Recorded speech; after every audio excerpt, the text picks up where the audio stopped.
Hey everyone, it's me, Joe Saiyan. Today we're going to be doing a build video for Dragon Ball Gekishin Squadra, but before we begin I need to point out a couple things.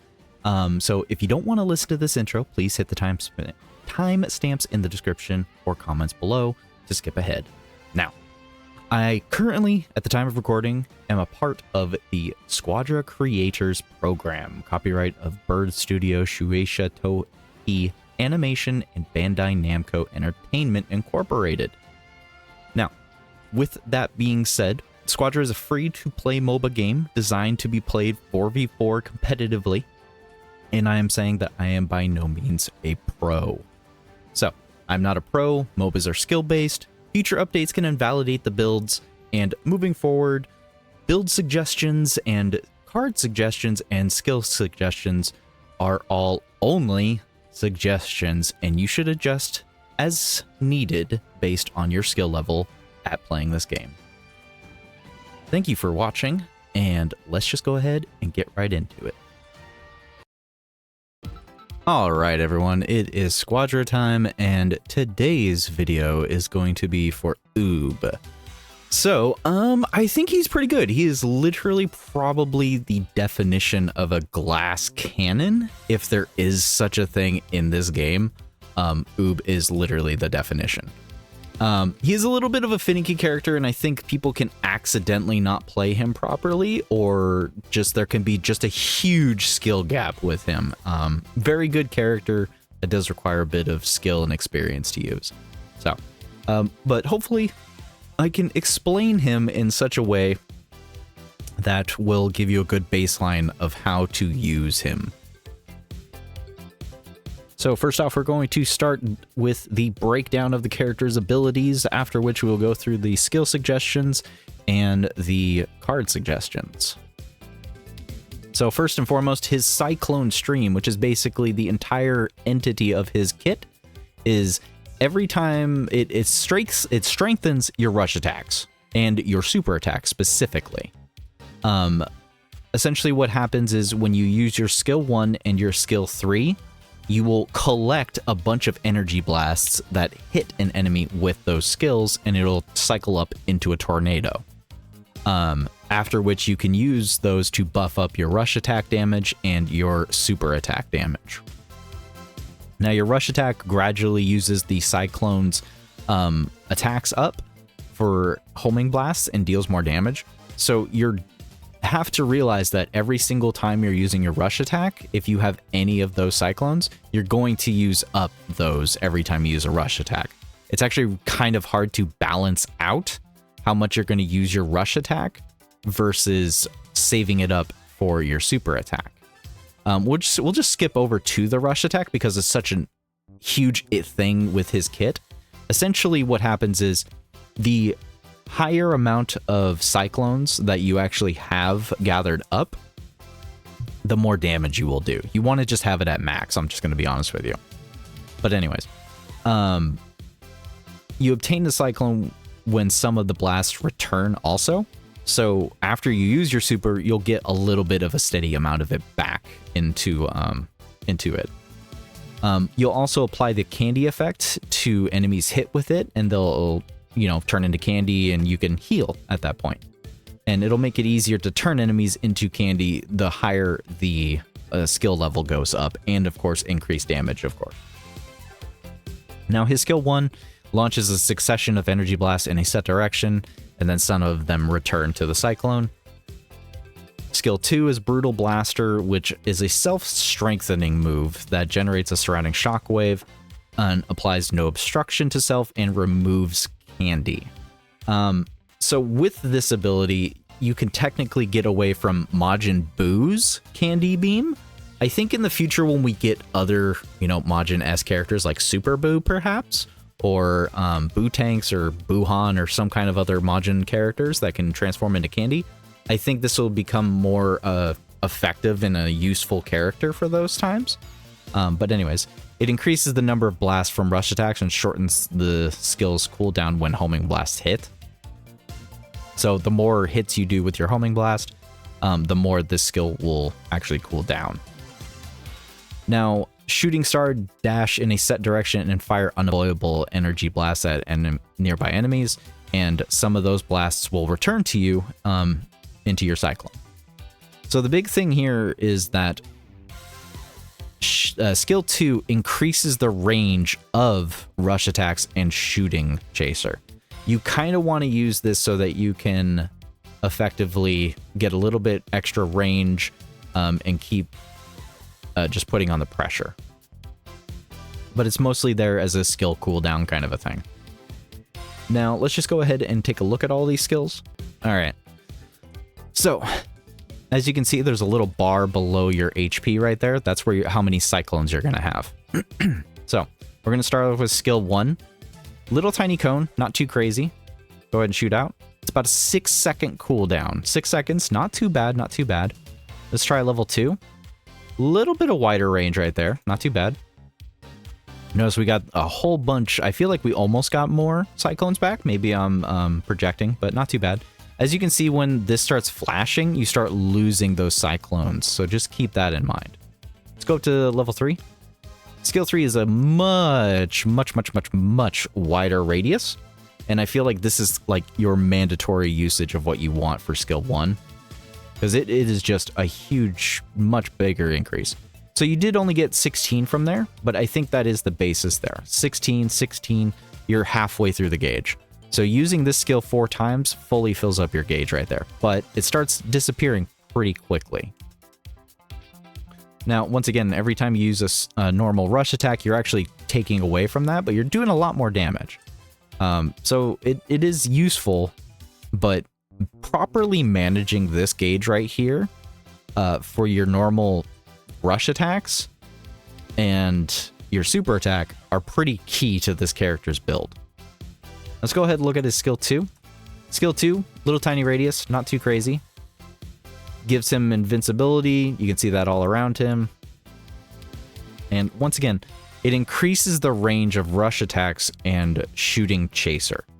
So this is your normal range right here. If we go ahead and utilize the skill 2 again, got a little bit more range right there and disappears. So it does increase your range a little bit, but I don't think it's mandatory. I don't think you absolutely need this skill for that increase of range. It does shorten the cooldown when homing blasts are actually hit. So that is something to keep in mind about. So let's go ahead and activate it. Do this. And every time your normal is hitting, it is lowering the cooldown of this skill specifically. Let's check it out at skill 3. Pretty long cooldown, I'm not going to lie, even though you do have the ability to lower it. It is a pretty long cooldown at 17 seconds. I'm not really sure how to personally feel about how long that cooldown is, but it is still pretty decent. Decent amount of cooldown that is pretty rough. Let's go ahead and take a look at his skill 3, which is Shooting Chaser. You just dash in a direction and it shoots out homing blasts on the enemy. So at level 1, you only have the 1. You go into kind of like some areas right here. Boom. Notice that it didn't go anywhere because you actually have to have the ring on top of them. So if you really want to hit the enemy, you got to be within that range. Remember, they are homing blasts, so they will hit him. Now, at level 2, you'll get another charge for this. So at level 2 is like the bare minimum, in my personal opinion, of what you want this skill to be. It doesn't do a huge increase of this, but when you combined it with pushing with your level 1 and just constantly dashing around the enemy, I think it does make it so you can easily collect your cyclone bits and really put on the pressure. Now at level 3, you actually get a third stock. This is one of the few abilities in the game where you actually get a progressive increase based on the level. So you go from level 1 to only having 1 stock, 2 to 2 stocks, and 3 to 3 stocks. So 1, 2, and 3. Pretty crazy. And with that, you almost have a full cyclone gauge. Now, I'm going to go ahead and use the level 1 here. We're going to go ahead and do this. So I want to show you what it looks like to use his super attack at the maximum capability here. So level 1. 70-second cooldown, by the way. 70 seconds isn't terrible, but it is still a pretty long cooldown. But also a pretty short cooldown. I mean, most cooldowns are about 80-90 seconds long anyways. So 70 seconds isn't too bad. It is pretty much the centralized part of his kit. I'm going to do it one more time to show you just how little damage it does if you don't have any stacks. It does very little. If you had the stacks, it would have taken him down to half health, if not more. So it is pretty integral that you do actually have stacks when using this. Which is honestly a little painful because it's kind of a little hard sometimes to keep these stacks up. And there we go, we're at max. So let's try level 2. Trying to wait for his HP. There we go. We lost a little bit right there. So turned into candy right there. Not terrible. You do have only a chance to transform it into candy. It's not guaranteed they will actually be turned into candy. So let's go ahead and look at level 3. Once we get the Cyclone fully all the way up.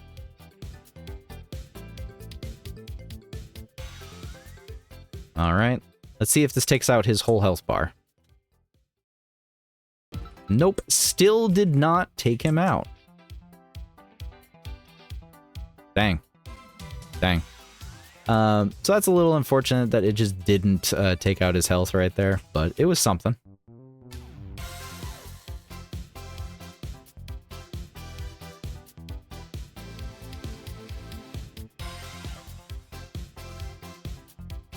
So, those are his abilities. I do highly suggest that you kind of focus up on perhaps a little bit of pressure with Oob. Oob primarily needs to constantly keep up the pressure. It is really important that you're just constantly getting these 2 attacks off. I don't think it's necessarily mandatory that you get this invulnerability right here. It is nice, and it definitely will save your bacon bits, but I don't think you need this at more than level 1, personally. Now, Oob's helpers are kind of all over the place, but I would say either World King so that you can get increased damage, or I would probably suggest even Nail. Nail is just going to be doing extra attacks right alongside you. Oob is a major rush attack character, so Nail is a nice little rush boost, as his name implies, to help out along there. Otherwise, Botamo is probably the next best bet. Panic drop him to try and escape if you're getting too pressured, or to protect a tower. All right, next we're going to go ahead and get into the skill suggestions. So the skill suggestions are actually pretty straightforward, in all given honesty. So no matter what, I think you should pretty much start off with your level 1. That's his bread and butter of actually getting stacks up with the Cyclone, and then your skill 3 also to get more stacks with your Cyclone.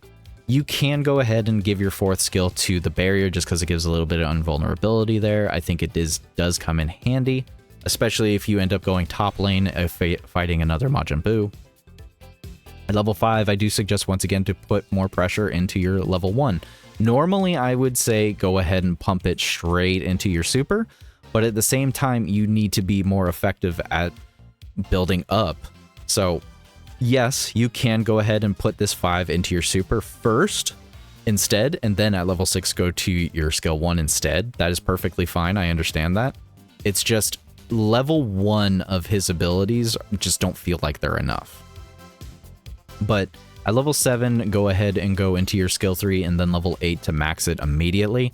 Skill 3, I feel like because of the extra stocks, you can take advantage of this for pushing towers and destroying towers sooner, and you will just overall have a dash ability to get in and out of combat so that you can also be collecting stacks at the same time, while at the same time, again, applying pressure with extra damage. At level 9, I would suggest maxing out your skill 1 to once again get more build up on your Cyclones, and then finally at 10 and 11 you just max out your super, and 12 and 13 finally go back to skill 2. Now, if you really, really want to just force push, and I do mean force push, I would highly suggest that you go do about the same thing you did in build 1. Go for your skill 1 and skill 3 primarily. And then at level 5, once again, you can go into your super first if you so wish, or you can go, do it at level 6 to go up to your skill 1.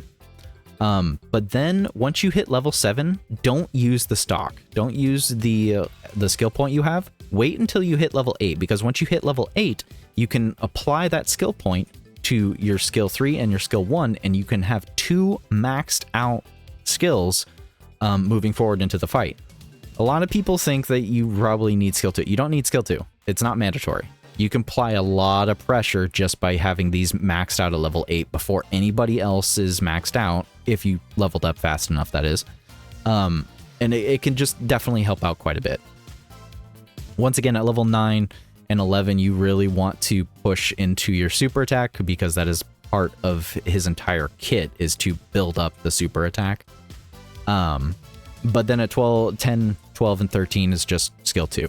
No matter what way you dice it, skill 2 is kind of an afterthought, and it's very highly situational. It is something that not everyone's going to need to use for a majority of fights. Maybe on higher level plays you need to, but currently at the time of recording, I don't see the real push for it personally. Once again, if you really want to, you can go bounce back to skill to build 1 and kind of focus on it a little bit earlier, at least to have access to it. Or you can go ahead into the second build and say screw skill 2 and have maxed out level 1 and 3 at level 8 already. So with that being said, let's just go ahead and move on to card suggestions. I actually only have the one build suggestion for him because Oob is a very specific type of character that needs to actually be a little bit more forceful.